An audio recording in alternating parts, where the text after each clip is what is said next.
Hello, I'm District 5 Councilmember Skip Hall. Thank you for joining me for my latest council conversation. As your representative on the council, one of the issues that I've been looking at very closely since day one is the city's ability to meet our water needs for today and the future. In May, surprise voters will decide a ballot measure that would support the council's strategic plan to expand the city's water portfolio and infrastructure to meet projected growth needs. Joining me to talk about this very important election is Water Resource Management Director Terry Lowe. Terry, thanks for your time today.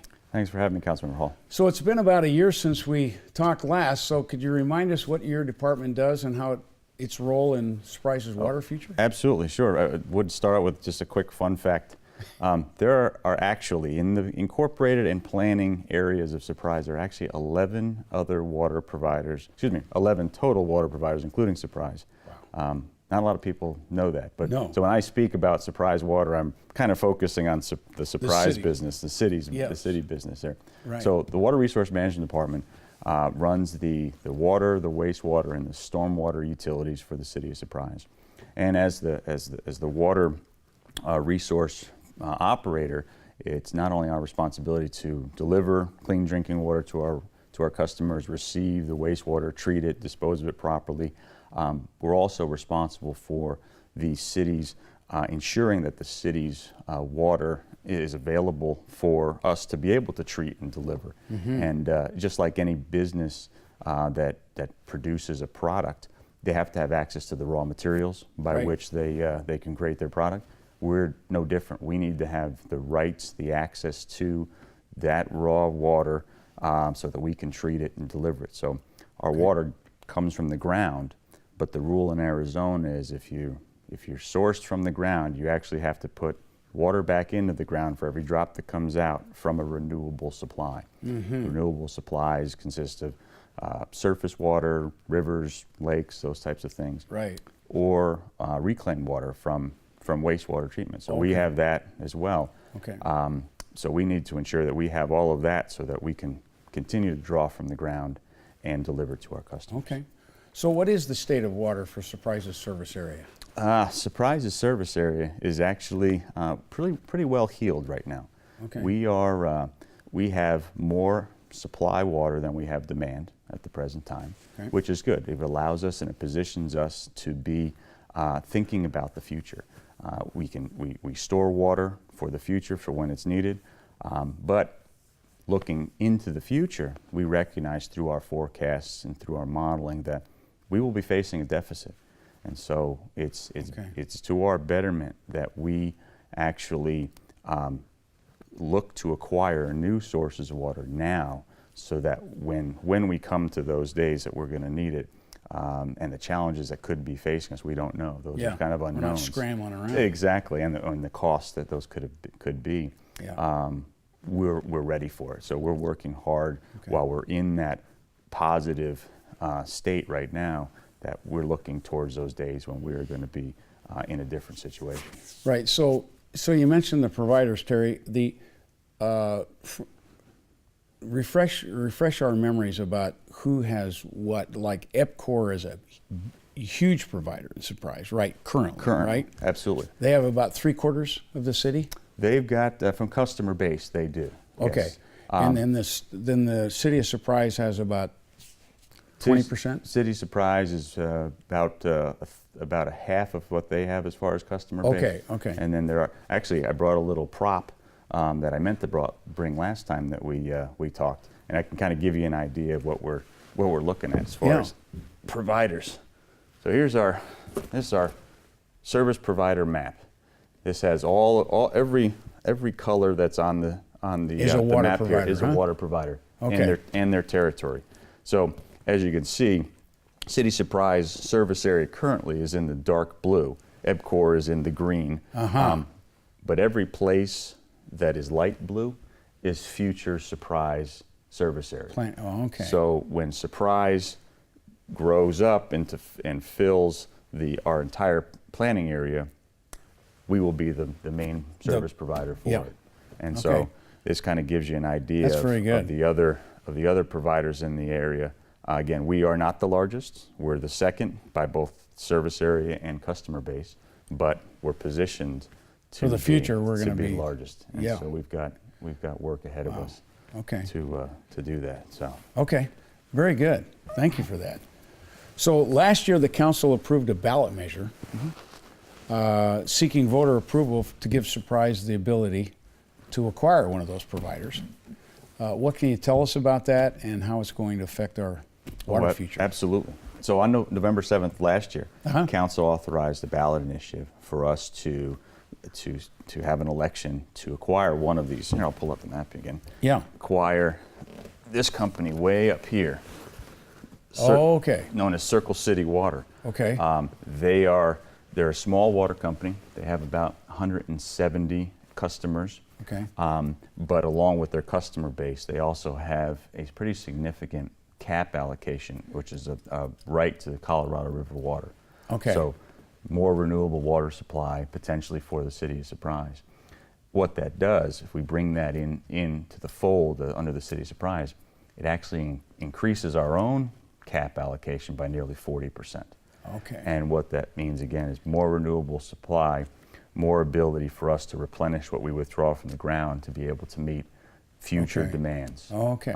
down the road. Very good. And so Nice. on May 15th, ballots will be going out. It's a mail-in ballot only, but we'll be asking for one question. Just the one question is, will the voters allow us to acquire? Right. We're not asking for any money.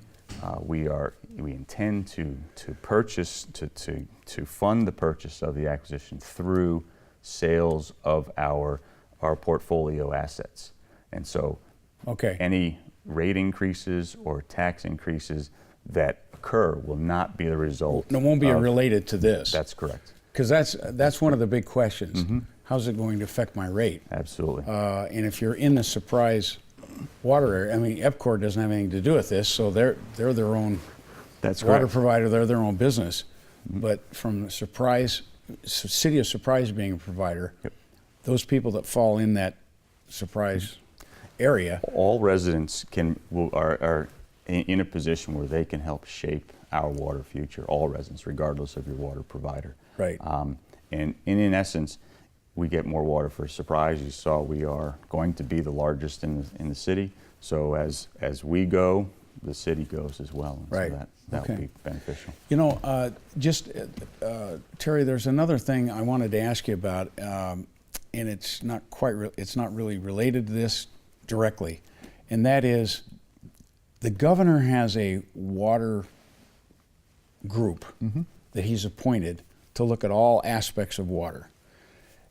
My question is there anybody in that group that's representing the West Valley municipalities? Do we know? At the present time, I don't believe we have any representation in the West Valley. Okay. The AMWA group is at the table, as I understand. Okay. They represent the municipal interest. Okay. Although there are Not specific to the West Valley. Not specific to the West Valley. There are quite a few cities in the West Valley that are members of the AMWA group, so there's Okay. some representation, but there are also some communities such as Surprise that are not part of that group. Okay. And actually, I was at our West Valley Water Association meeting yesterday, and we Okay. talked about just that thing. Did you? is Okay. looking at ways where we can get a seat at that table and Yes. be able to help position the discussion so that it meets. I mean, it's going to meet all municipals, but also take into the consideration the non-AMWA cities that have the water challenges as well. The state, Right. you know, it's in a position of it's challenging, you know, but Arizona's in good shape. We just have to meet the challenges for the future. Right. Yep. Right.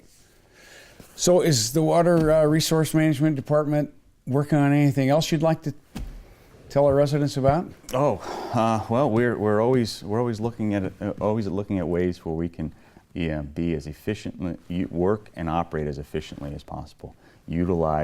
Utilizing the resources, both monetarily as well as human resources, as efficiently as you possibly can. We are, let's see, I think we spoke about last year, we spoke about our Gateway program. Right. We Right. continue to improve upon that.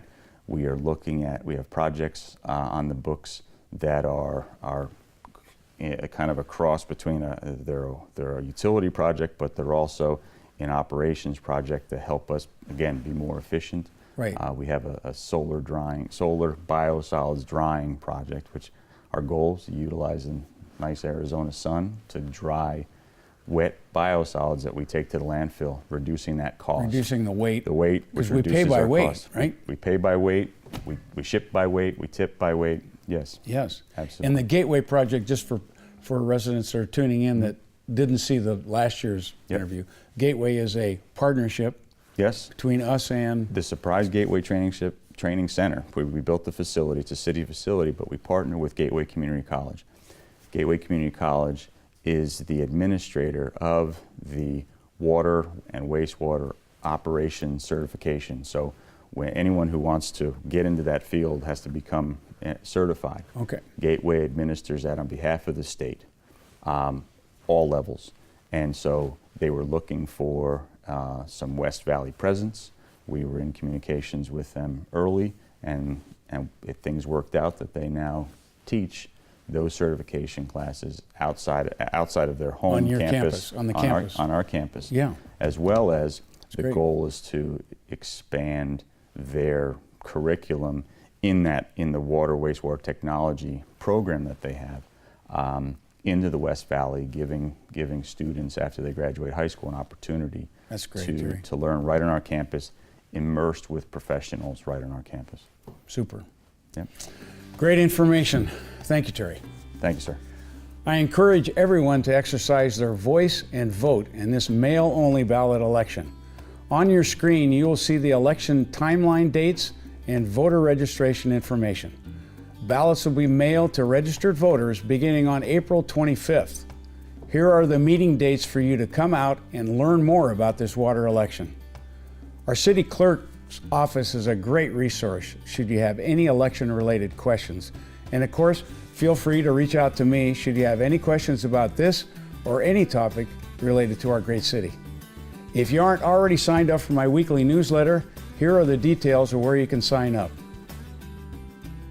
Thank you again for watching, and take care.